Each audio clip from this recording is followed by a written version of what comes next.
Rashi explains to us that the juxtaposition, the order of the story of the Psukim in our Parsha and Parshas Pinchas can really give us insight as to what was going on in the mind of Moshe Rabbeinu at this point in the history of the Jewish people, at this point in his life, as the Bnei Yisrael were on the cusp of entering Eretz Yisrael. The story of the Benos Tzlofchad, where the daughters of Tzlofchad approach Moshe and they say that their father died for his own Aveira, for his own sin. He didn't cause anybody else to sin. And that they wanted to know if they can inherit their father's portion in the land of Israel. And so Moshe brings the question to HaKadosh Baruch Hu, and HaKadosh Baruch Hu responds to him. And then immediately afterwards Hashem says to Moshe, Moshe, go up to the top of the mountain and look at Eretz Yisrael.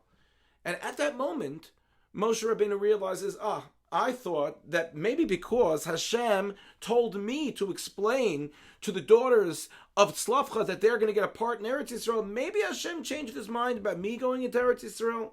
No such luck. Hashem says to Moshe, he's not going to enter Eretz Yisrael. And then Rashi says that Moshe thought to himself, okay, what should I do now? Well, continuity of leadership was the most important thing on Moshe's mind.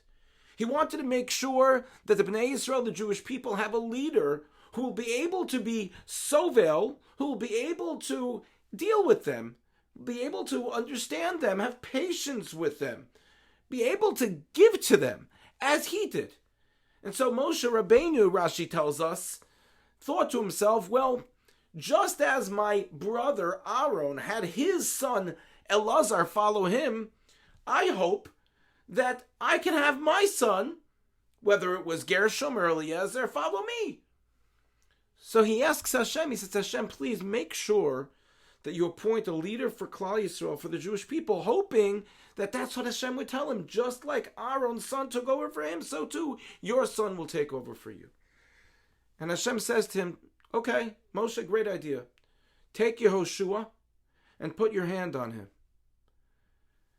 And we can only imagine what Moshe's thoughts were at that moment. And Rashi says that Hashem said to Moshe, look, you may have thought that your son should be the next leader of the Jewish people, but I didn't.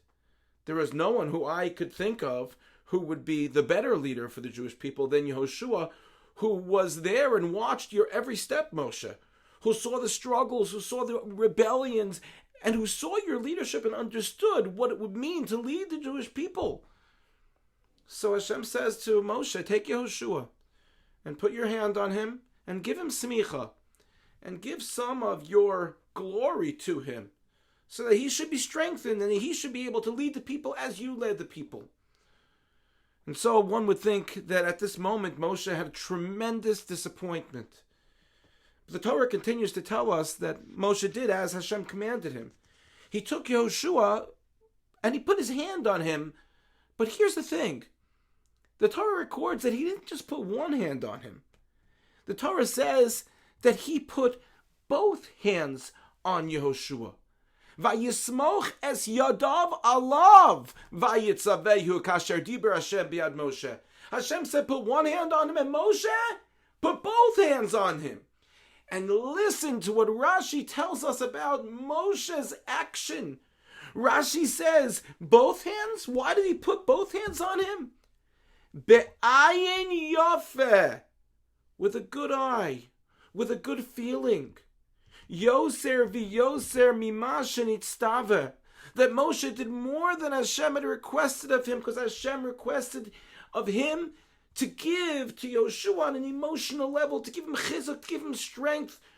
And how many times do we find ourselves in a situation in life that we may be disappointed because someone else was chosen for a task, or someone else was matzliach, was successful, and we were not for whatever reason. And there's a part of us inside that doesn't allow us to be happy for someone else because we're disappointed, because we're upset, because we thought we were the ones who should have been chosen, or who should have been the one who was successful at whatever task we're speaking about. The beauty, the incredible power of Moshe Rabbeinu is that he worked on himself to do what was best for Klal Yisrael, for the Jewish people, and be'ayin yafeh, with a good eye, to think about others, even though he lost out. but to wish the best for other people. We are in the 3 weeks, a time that we focus on Bein Adam Lachavero. We focus on our relationship with our fellows.